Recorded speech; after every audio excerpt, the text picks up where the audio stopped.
தேவனுக்கு உடையவர்களாகிய உங்கள் சரீரத்தினாலும் உங்கள் ஆவியினாலும் தேவனை மகிமைப்படுத்து.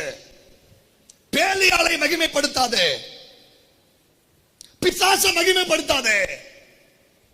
என் சரீரம் தேவனுக்கு மகிமைப்பட வேண்டும். நான் செய்கிற ஒவ்வொரு செயலும், நான் பார்க்கிற தொழில், நான் செய்கிற வருமானம், நான் செய்கிற ஒவ்வொரு குடும்ப சூழ்நிலை, நான் கடந்து போகிற பாதை தேவனுக்கு மகிமையாக இருக்க வேண்டும்.